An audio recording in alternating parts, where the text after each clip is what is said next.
our Food Hub feasibility study. My name is Matt Keene. I'm a registered dietitian. I am the local foods program manager here at Cornell Cooperative Extension in Saratoga County. Prior to doing this work, I was the assistant school lunch director in Saratoga Springs for 5.5 years. And before that, I worked in the Department of Health down in Albany, writing SNAP Ed curriculum and working in the HIPNAP program, which helps to fund the food banks throughout the state. Today, we will be going over food access, as I mentioned. And in the previous webinar, I talked about how the focus of this study shifted from a traditional food hub to looking at what is in the best interest of the food system. And we landed on the idea of cold chain storage, so some sort of cooler freezer storage space. This shift happened because of Comfort Food Community being close to where we were proposing this site and being in the beginning stages of starting up a food hub. If you'd like to see more details about that, that is in the recording from the webinar last week. Now, looking at this sort of cold chain storage, we realize that the financial viability of that warehouse depends on the movement and storage of food because it would be dependent on rental space. And this is what we're looking at here is a way to look at the emergency food system and food access as a potential market for that sort of storage space and figure out a way to incorporate them into the proposed infrastructure build out and the proposed plan for the food system study that we're looking at here. We'll get into a bit more of that towards the end of the webinar. This is a way to, again, stage local foods. And the first part of understanding food access was understanding the needs of low income, low access areas. First part of that was to identify those areas. Now, for anybody who is not familiar with where we are, this is Saratoga Springs right here. We're in the eastern part of New York State. And this food access study looked at a 5-county area. There's the Saratoga Springs area. This is Washington County. There's Warren County right here, Hamilton County over here, and then Essex County up here. Now, as I mentioned, we needed to first identify communities that are considered low income and low access. So the first thing we looked at was the USDA's low income, low access map. I will be referring to this as LILA moving forward. And so what I did was I downloaded a census tract map and recreated what the USDA's map was for this area in Google Earth. This is the recreation of that map. And the shaded areas are the areas noted as LILA areas. So the original intent was to identify these communities of need that could benefit from greater food access and create a plan to incorporate those areas into the business model of the food hub. However, using the USDA's LILA map, this didn't seem to accurately reflect low income and low access areas because there are pockets of poverty that we're aware of just by being in this area, and looking at this map just thought, well, why aren't those showing up? So this webinar is going to dive into how the USDA actually determines these areas and then a different methodology for doing so. This is just a detail of that previous map. So we have Corinth that was also noted as a LILA area, and then these census tracts within Glens Falls and Hudson Falls. So Corinth is right here, and then Glens Falls is right here, just to give a little context.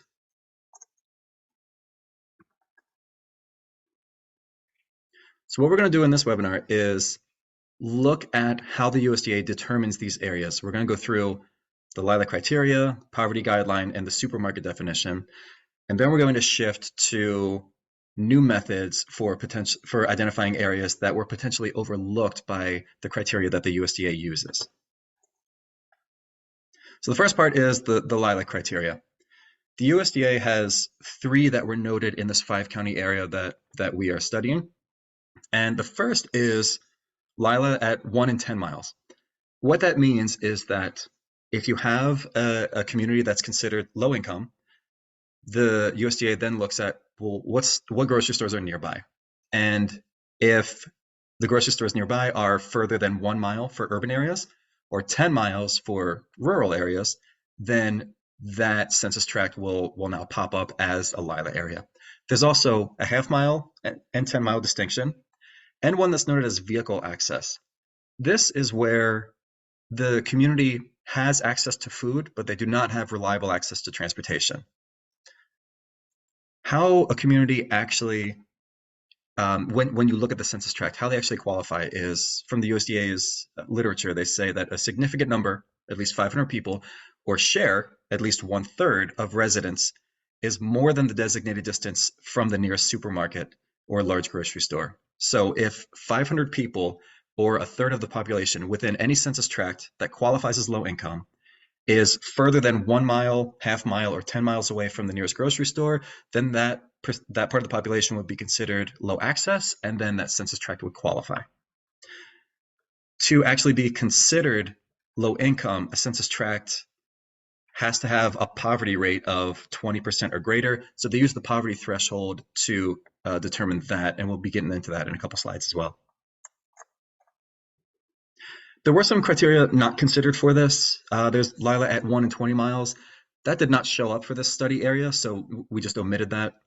And then there's another income determination that the USDA uses that we did not consider for this, just because of ease of simplification. The USDA looks at median family income. So if the median family income of an area is less than or equal to 80% of the statewide family income, then that census tract could also qualify. So first, digging into the poverty guideline measurement, that is easy enough to find. You can just Google it and find out what's the poverty threshold for this year. But figuring out how that is calculated took a little digging. And what we found was that this was originally calculated back in 1963 by a woman named Molly Roshansky, who worked at the Social Security Administration. And what she did was she took the USDA's Economy Food Plan, which is noted by the USDA as a temporary or emergency use when funds are low.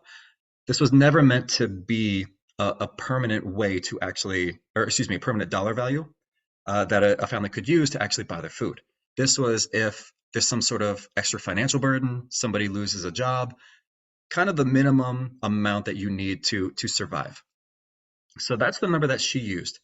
And back in 1963, she multiplied that by 3. And because she noted that the average family of 3 spent about a third of their after-tax income on food. So that's how she did it. She took Thrifty Food Plan, multiplied it by 3. And since then, it has been updated through the Consumer Price Index. There has not been a recalculation of this since its inception back in 1963. And the data that she used was from 1955. So that's the information that we have to go by and that we're still using today. Digging even further into this, I found congressional testimony by a woman called Rebecca Blank. And what she said was that since the poverty threshold is based on a single commodity, which is food in this case, the poverty guidelines are sensitive only to the price fluctuation of food and insensitive to any other sort of price fluctuation, whether that be housing or anything else that families have to pay for. This also does not take into account bills that families have now that they may not have had back in 1955 when this information was gathered, such as higher daycare payments or student loan payments or those sorts of things. Those extra bills are not taken into account. And what she did was she used the same logic that Molly Roshansky used back in 1963. And she said if we were to update the poverty calculation for today, we wouldn't multiply it by 3, we would multiply it by 7.8 instead.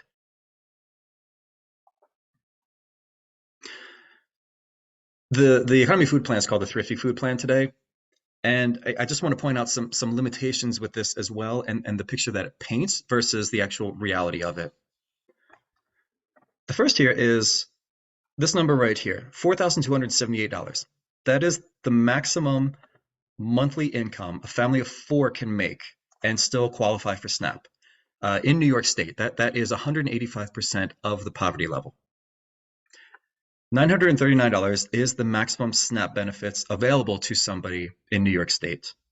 And when you look at the Thrifty Food Plan, it lists $835.57 as that monthly budget for food, keeping in mind that this is a survival budget, essentially.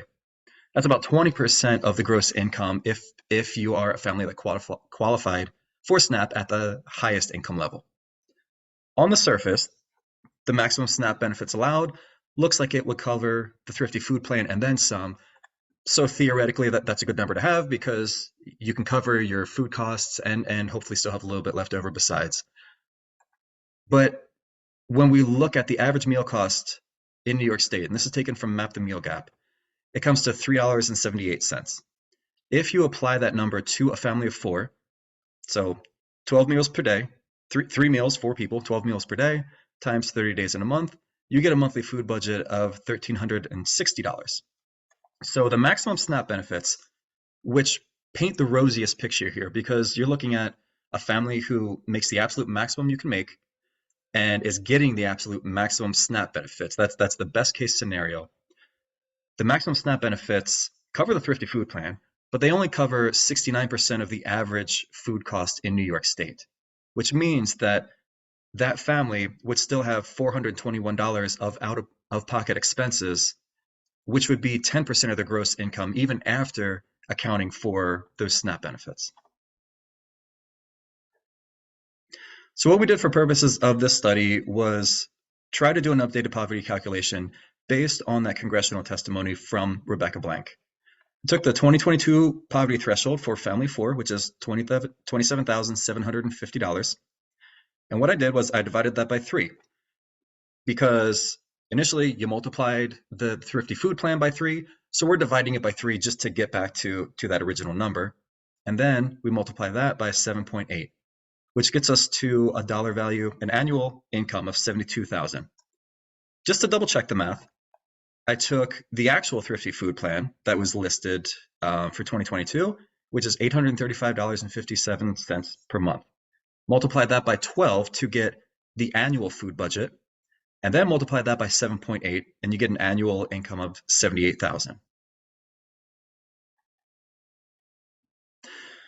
Taking that number, I wanted to see how that compared to other calculations that are done by other organizations like ALICE and MIT. Now, these numbers are based on 2018 numbers.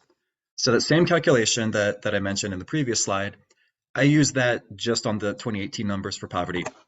And what I came up with was an updated poverty level of 65,000, which puts it pretty much at that ALICE survival level.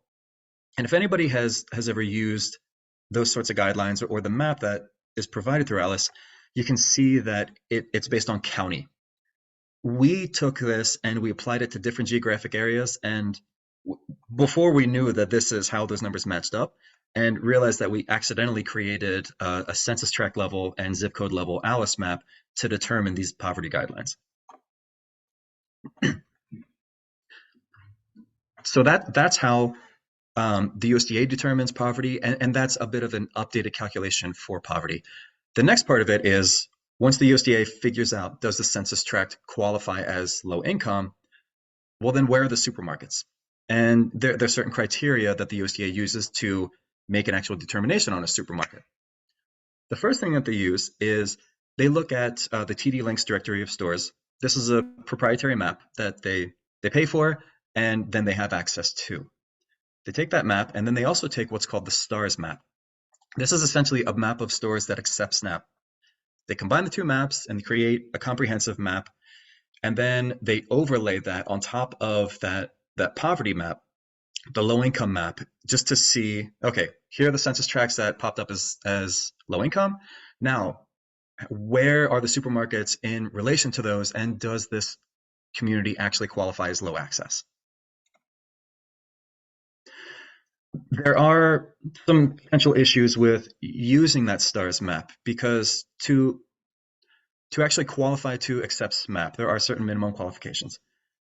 You have to have 3 stocking units of 3 different varieties for each staple food category. And staple food is what you would expect. It's fruits and vegetables, meat, poultry, dairy, and bread. And then there's also a criteria that says you have to, 2 of the staple categories must keep at least 1 perishable variety. So if you have fruits or vegetables, if you have something that's fresh, like an apple, that's 1 perishable item. And then if you have milk, that's 2 perishable items. So if you have fresh produce and milk, you meet that criteria already. Now, a stocking unit is defined as essentially how a product is usually sold. That would include a single container of oatmeal. It could be one package of strawberries, a head of lettuce, a cup of yogurt. Using that, I created this sample inventory. This is an inventory that theoretically would qualify if I were to be a business. This would qualify me to accept SNAP. I imagine if most of us look at our refrigerators and pantries right now, we could probably find something close to this or be able to meet that SNAP qualification. Now, this is good for people who actually utilize SNAP because having this inventory having the inventory threshold lower means that there are more stores that people using SNAP can actually utilize. But for purposes of food access, that also means that there are a lot of stores that may not carry a lot of food that could then qualify as a grocery store potentially for the purposes of food access, where the inventory that they have on hand may not actually give that community access to food. Now, the USDA does say that there are further criteria to actually qualify as a supermarket. One of those is that you have to report at least $2 million in annual sales and contain all the major food departments found in a traditional supermarket. Convenience stores, drugstores, and dollar stores also cannot be considered as grocery stores. So those would be taken out of that map that would be overlaid on top of the low-income census tracts. When I asked the USDA, this sounds good that convenience stores, drugstores, and dollar stores are taken out. Can you show me the criteria that you use to actually determine those, and then how they're removed from the list? They were unable to give me that information for a variety of reasons, which was fine. And then I asked them, well, if you can't give me the criteria, could I have the map that you use, this combined map? And they were also unable to give me that. So the map that they use and the criteria by which they remove these stores is still opaque. So we don't really know that part of the final determination through the USDA. So the last part is the actual population. So we have the low-income identification, which is, again, 20% or more of the population being at the poverty line or greater. So we have that, and any census tracts that pop up there, we then overlay the supermarket map on top of that. And then from there, what the USDA does is they break down, let's say this is a sample census tract, they break that down into half-kilometer squares, and they assess the population density in each of those half-kilometer squares to figure out where the actual population centers are. The distance to the nearest grocery store is calculated from the geographic center of each of those squares. And a determination is made based on the estimates of the population that is essentially covered by a supermarket. Now, this picture will come up again. I will explain the details of this and how that works in a couple more slides. Now, from there, this is how we're going to actually determine these new LILA maps for the purposes of this study. Looked at three things for this, excuse me, the geographic boundaries, income thresholds, and supermarkets.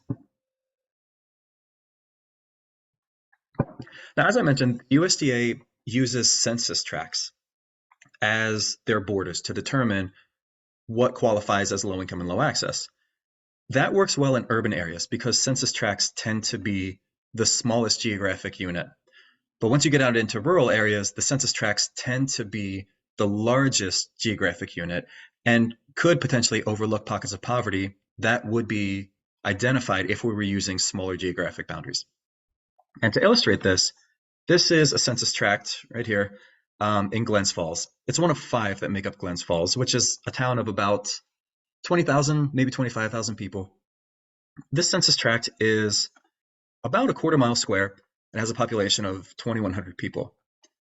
This census tract is about 565 miles square and has a population of about 1,600 people.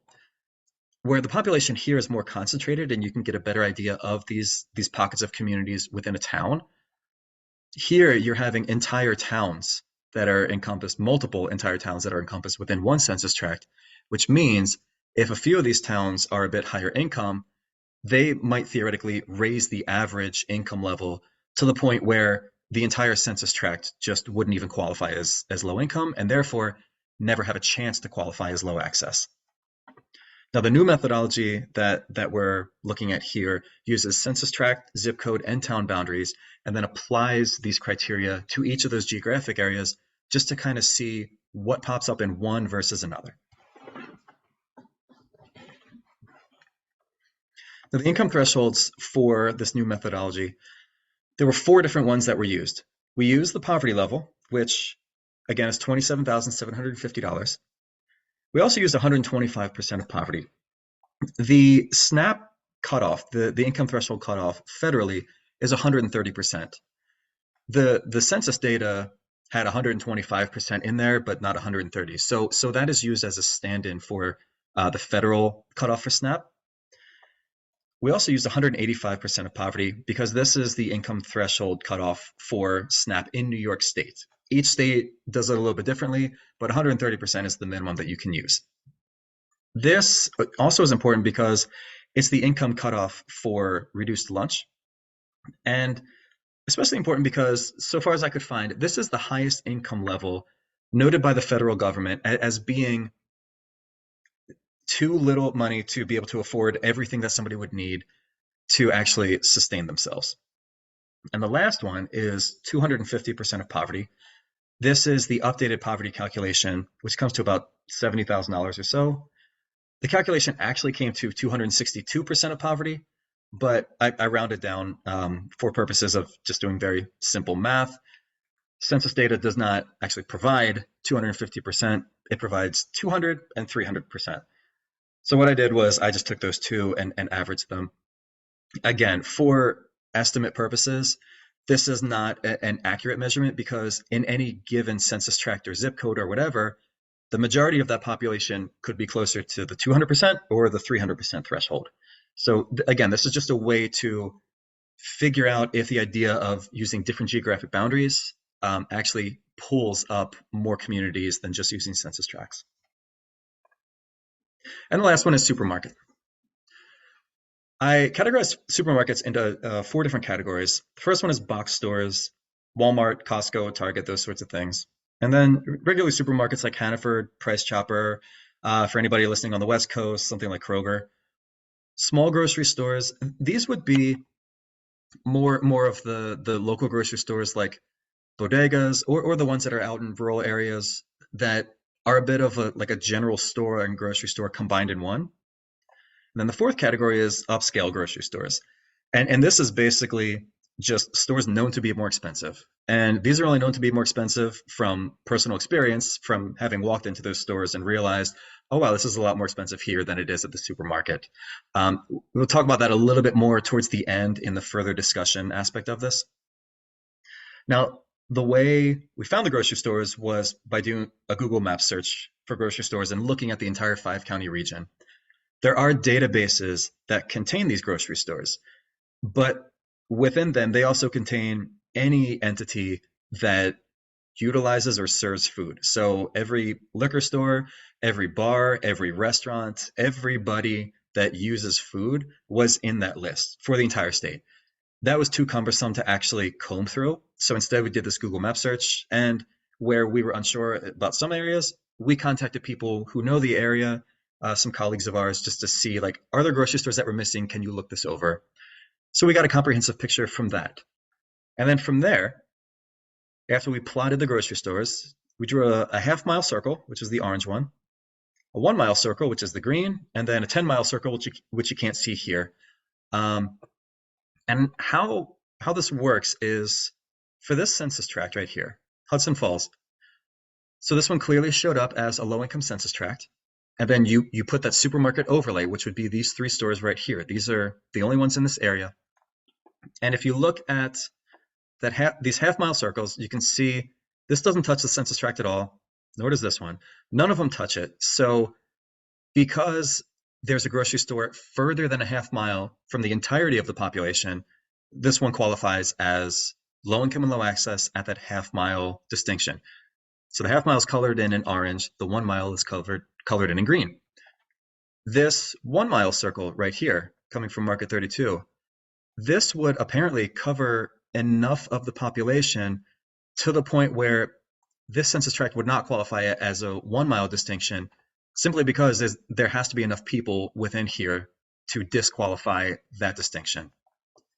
The census tract below it, however, the Fort Edward, this extends further south. This is the only supermarket within that census tract. And you can see whatever population is covered by this half-mile circumference or radius, that is enough of the population to make it so that they don't qualify under the half-mile distinction. But then when you use this 1 mile distinction, because the census tract goes further south, there is, just by deducing, there is at least 500 people, or at least a third of the population outside of that circle. This is what we use to determine what census tracts and zip codes would actually qualify as low income and low access under this different methodology that we're using.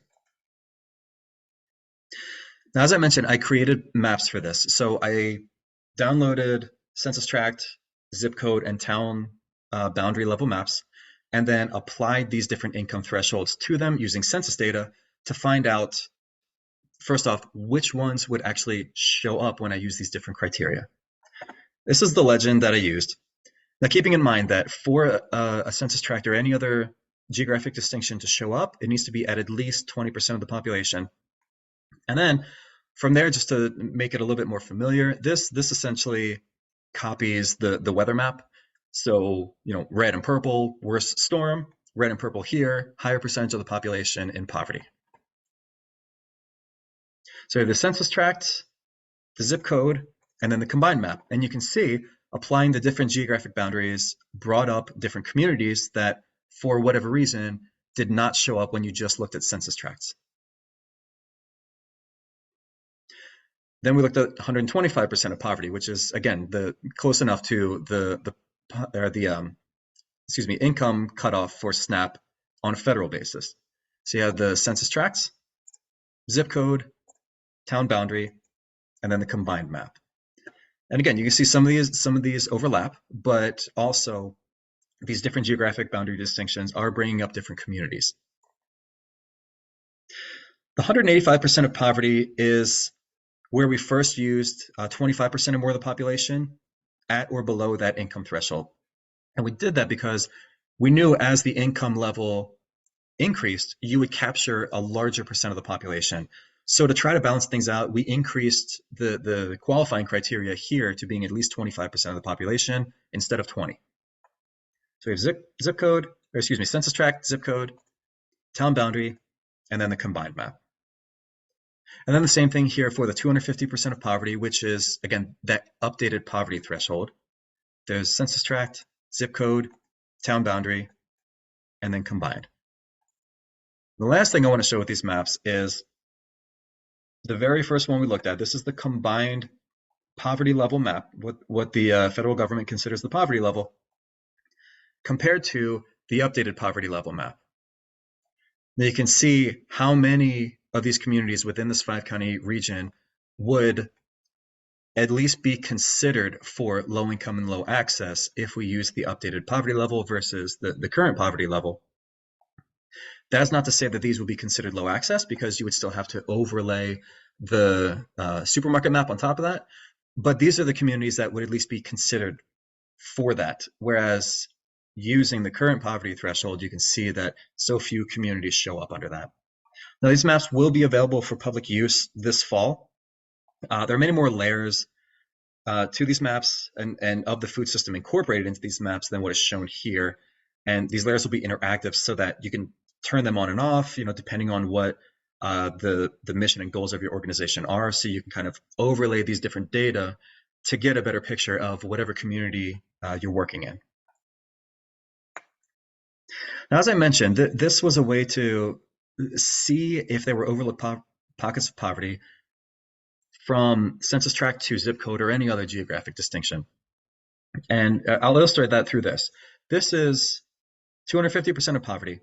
This census tract, which is outlined in red, did not qualify under 250% of poverty. But when I applied 250% of poverty to zip codes, this zip code did show up. Now this one is completely contained within the census tract. So we know that there's no population kind of straggling out here that might make this zip code qualify. We know that it's only people within this census tract.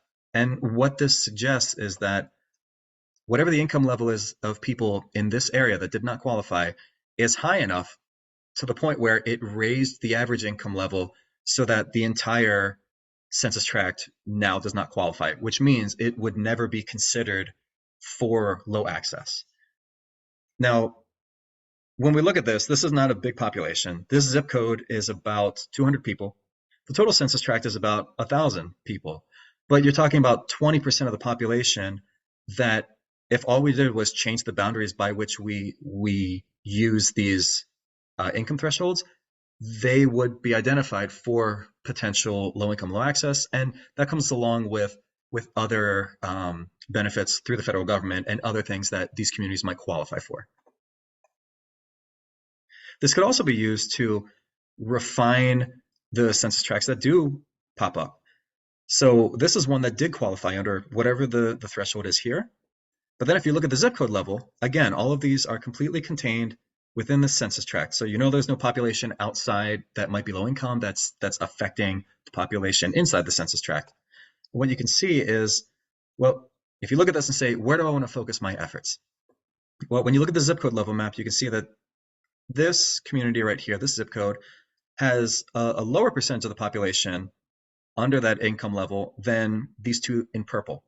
So you might look at this and say, well, I want to focus my efforts in Johnsburg and Garnet Lake and not look at North Creek so much because while that is in the census tract that qualified, the actual areas of most need seem to be elsewhere. So using these different geographic distinctions, I wanted to see how much of an increase in people covered did we get from these different geographic distinctions. And there were some things to consider with this, like this right here. I used what's called non-overlapping zip codes. And what that means is here's a census tract outlined in red again that did not qualify under this threshold. But this zip code within the census tract did. This is the one shaded in yellow. This one shaded in orange also qualified. However, there is a lot of this zip code outside of the census tract, and I don't know, I couldn't tease out the population within that census tract versus the population outside of it. So I did not include any of the population from this census tract because it overlapped with other things. The population shaded in yellow was included in this table because that population was easy to determine because it's a subset of that census tract.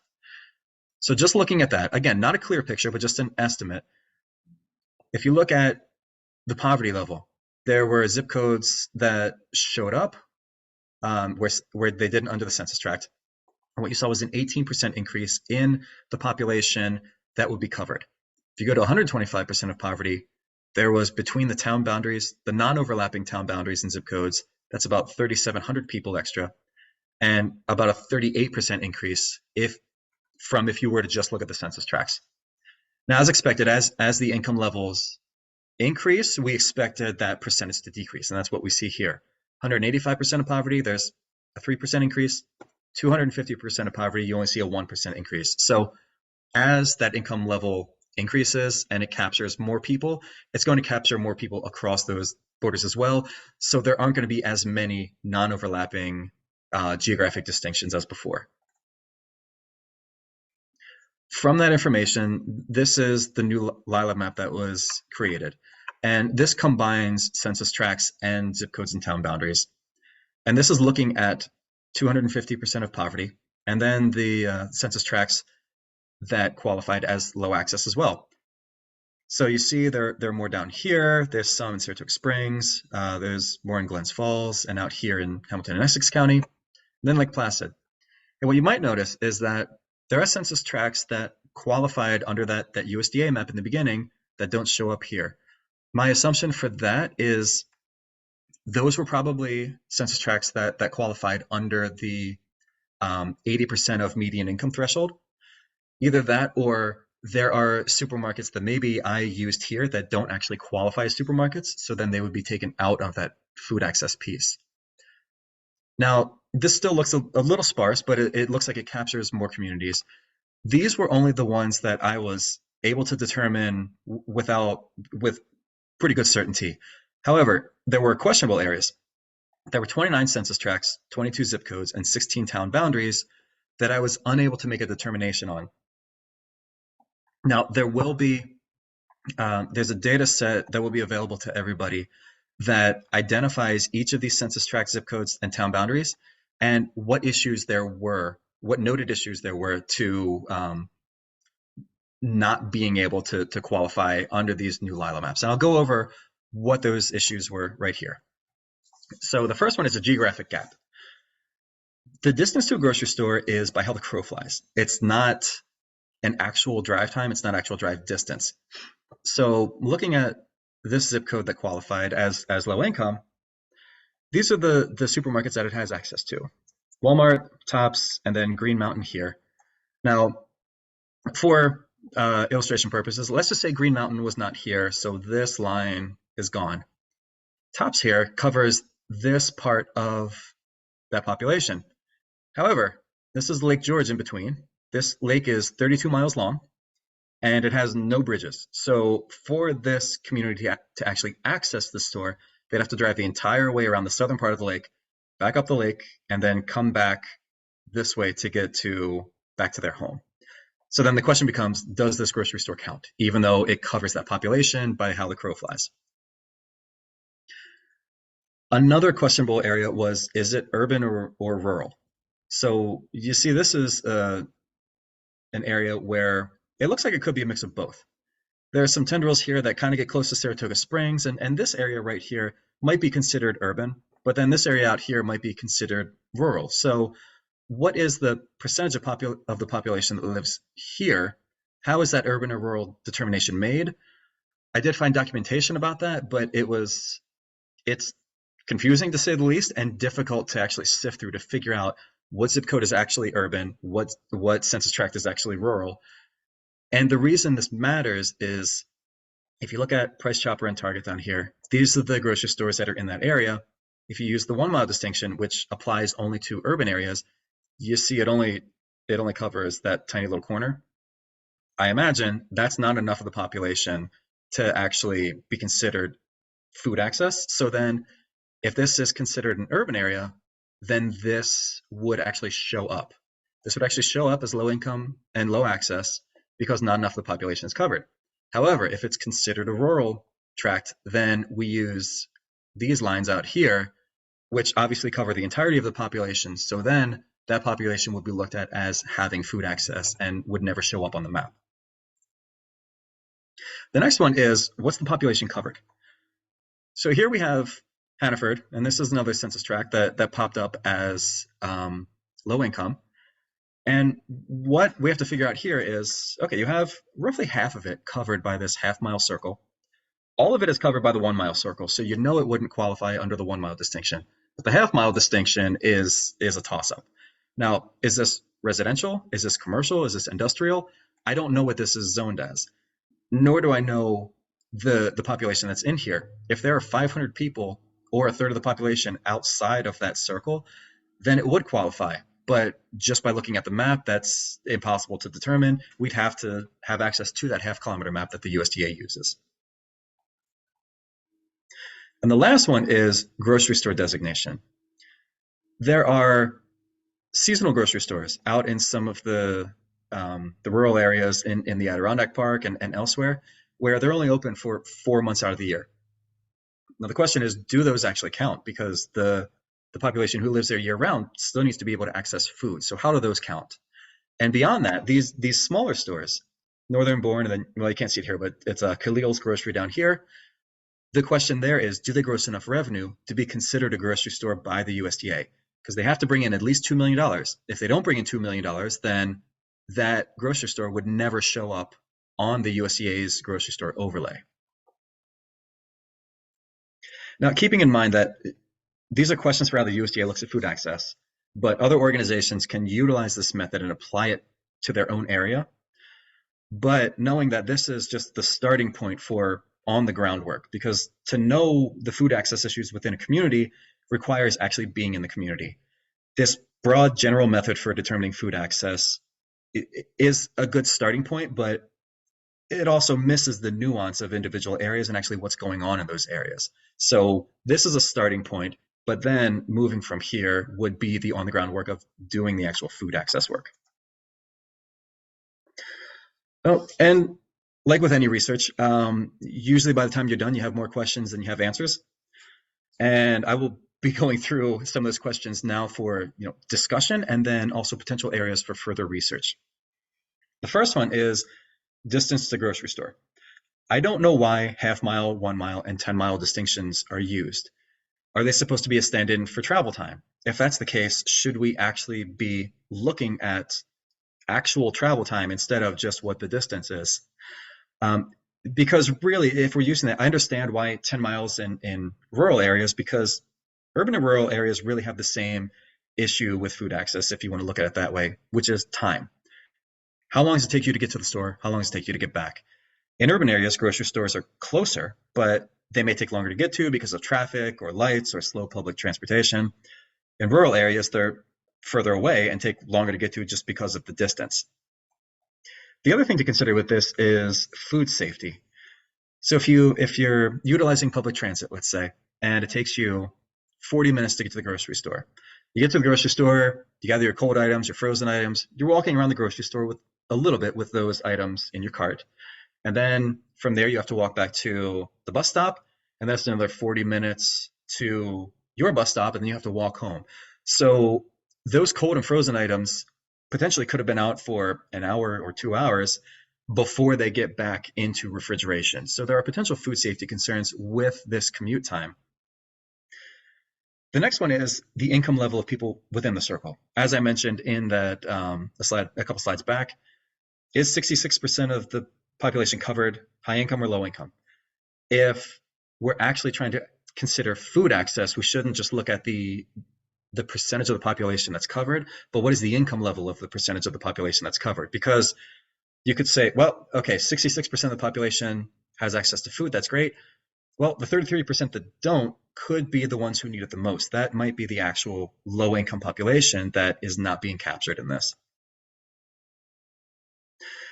The next one is rural and urban small grocery store expense. And here we're talking about, in those rural areas where we're looking at grocery stores that are kind of like general stores. They have some groceries, maybe not a huge selection. And then also corner stores and bodegas when you talk about urban areas. A cost analysis of these stores should be done to determine what is the difference between a grocery store and these stores. Finding out that dollar value, but beyond that, finding out the percentage of income that low income populations are expected to be able to pay for their food, compare that to what the population who has access to these stores actually pay as a percentage of their income, and then also in real dollar value. And beyond that, looking at the community reliance on a single store. If a community is reliant on one store, or the percentage of the surrounding population that one store can support. So if you're looking at a store that's in an urban or a rural area, what percentage of the population can that store actually feed? And if they can only feed a certain percent of the population, or if combined with other stores that are close by, they still can't really provide access to everybody, should that be considered a store that can provide access to the population where there's enough there to keep people from not starving, but not necessarily enough to provide actual food access? And the last thing on this one is grocery store utilization. Now, I drove around Hamilton County, it's a rural county. It's out in the Adirondack Park. I visited all the grocery stores that are in that county. There are about 5. And at one of the stores, this was a seasonal store, I spoke to a man who oversees their deli and their produce department. And I just asked him, like, so what do the people who live here year round do for food when you close? He said, well, some people use Amazon Fresh or some of those services, but the majority of people go into Glens Falls or Utica to get groceries. Both of those places are about an hour and a half away. And I thought, well, that seems really interesting. You pass multiple grocery stores, at least 2 grocery stores, either direction to get to those areas. And that didn't quite make sense until I came across this study that has this quote. It says, interestingly, non-urban households were less likely to make their purchases in grocery stores. They utilized superstores more frequently for all their shopping. And when I thought about that, I thought, well, if I were living in that area and if I'm going to get my groceries and I want to stock up for the month, the local grocery store probably doesn't have the quantity or the variety that I need. So I have to go to those box stores so that I can actually get everything that I need. But beyond that, looking at being able to do other errands while we're in those areas. So maybe I can go to the hardware store or run other errands because there's more in a smaller space. So that started to create a different picture of what food access looks like in rural areas, which I'll come back to in a minute. The last couple of things are the use of multiple boundaries. Any starkly defined boundaries is going to miss something. It's going to miss some sort of low-income community. You have affluent areas that have low-income pockets that are just going to be like overshadowed by the affluent community in the area. An ideal situation would be to use that half-kilometer square map to show a more gradient detail of the population, but if it exists, also the income level of the population within those squares, because then you could see these little pockets that pop up within these like otherwise non-qualifying census tracts or zip codes. And the last one is philosophically, what is the poverty level supposed to measure? What level should we be using to determine if these census tracts or zip codes or whatever happens to be actually qualify in the first place? Is it a subsistence income? Is it a minimum income to be able to live, like the Alice survival? Because if it's subsistence, then the poverty level falls short of that. And that's already noted by the federal government with what I mentioned before, where to qualify for these programs, you're at a higher level than the poverty level. They say, at least in your state, to qualify for SNAP, you need to be at 185% of the poverty level or below. That right there says that we already know the poverty level is not enough to pay all your bills. So we're going to make qualification for getting this money from SNAP 185% instead of 100%. So these are also questions that need to be asked and discussed as we're moving forward and figuring out how do we want to actually view food access. Now, coming back to this quote, if communities are bypassing local grocery stores in favor of box stores that are further away, does pushing more local food, or just food in general, to those stores actually help the problem? Now, if awarded, one aspect of a grant that we put in for in the spring would explore this idea and look to create this type of map in a sample area. And I'm going to call this a food access shed map, which looks at what stores are these communities accessing, figuring out for these rural communities or anybody else, what stores do you use on a regular basis? And how this fits into the larger picture of this food hub feasibility study is like the last webinar. I mentioned that we're looking at ways to make it as easy as possible for everyone involved to benefit, to remove those barriers and deterrents, but also to create benefits for all the parties involved. Now, a potential solution to this sort of issue would be for food hubs or other local distribution partners, or other local distributors, excuse me, to partner with grocery stores being accessed by these communities. And what this could look like is you have, let's say, Hannaford over here in Glens Falls. And we know that the community over in Hamilton County is accessing this grocery store. Well, you could have the local food hub and the local grocery store out in Hamilton County partner with Hannaford to do something like have some sort of online ordering system where you're pulling the buying power of the community. Let's say you have a delivery every 2 weeks. Pull the buying power of the community in the sense of everybody place your order, it'll be delivered on this day every 2 weeks. That way you like meet a minimum, so to speak, so that you're increasing the dollar value of that transportation of food out there. So it makes it more worth the while of the transport company to go there. So you have that, and then within this sort of online ordering platform, there could be a stipulation in there where they say all the toiletries and all the other grocery goods and whatever are there, but any sort of items that the food hub has, well, we want those to supersede the items that you have that are similar. So if you offer apples and we offer apples, we want our apples to be in there first so that they have access to this local food. In doing so, we will provide the delivery for you. What that does is it could theoretically increase revenue for these food hubs. It could increase the reach and the services provided by a place like Hannaford. And then for the local grocery stores out in those rural areas, they would have increased foot traffic from these deliveries being housed there. And they could be housed in what we'll get into in these next two webinars, this sort of modular cold chain system where it could be a modular container essentially, where you put your order and then that could be used to access the farmers in the area. So if the food hub wanted to work with a farmer who's out in Hamilton County, but it's really far for them, they could use this as a way to make it worth their while to get out to Hamilton County, have the farmer store food in whatever that storage system would be, and then the food hub would then backhaul that food back to their area. So it would be a way to, again, look at the emergency food system and incorporate that into the business plan of these food hubs and of potentially grocery stores as well, to use as a potential staging point to help food access, to help the emergency food system, but also to help institutional buyers, retail deliveries, and anybody else who would like to utilize that sort of buying system. As I mentioned, more details about that will be in the next webinar. This is all I have for today, and I'm happy to take your questions.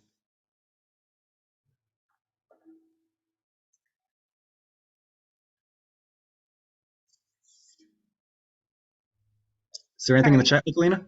I do not have any questions in the chat, but people are welcome to unmute themselves and ask questions if they have any. And we will be sending out this recording later today as well. Yes, and as I mentioned, there will be data sets available for everybody for how these determinations were made. And again, those questionable areas and why they popped up as questionable of here's what I was unable to determine. So if you work in that area and you'd like to utilize that information, you could look at that and say, well, if this was the issue, let's work on this and see how that actually works with the community.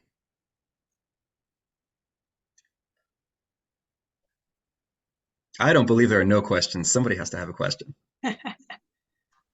Was all this data from the census? Yes, the population and the income level data was from the census. Also, sorry about my name. I just realized I'm still logged into my supervisor's account. And so the zip code level, the zip code is provided on the census data, and then you just sorted that, or okay? Correct. Yep. Yep. And those zip codes are noted. As I said, if you're there's a lot of information that was gathered for this and a lot that was put into these data sets that it would be too much to go over right now, but I can send out those data sets to everybody when we send out the slides and the recording to this webinar. So that way it's easier to access. It'll also be on our website for anybody who would like to look at it in the future. Cool, thank you. Do you have any plans to publish this in a peer-reviewed journal at all?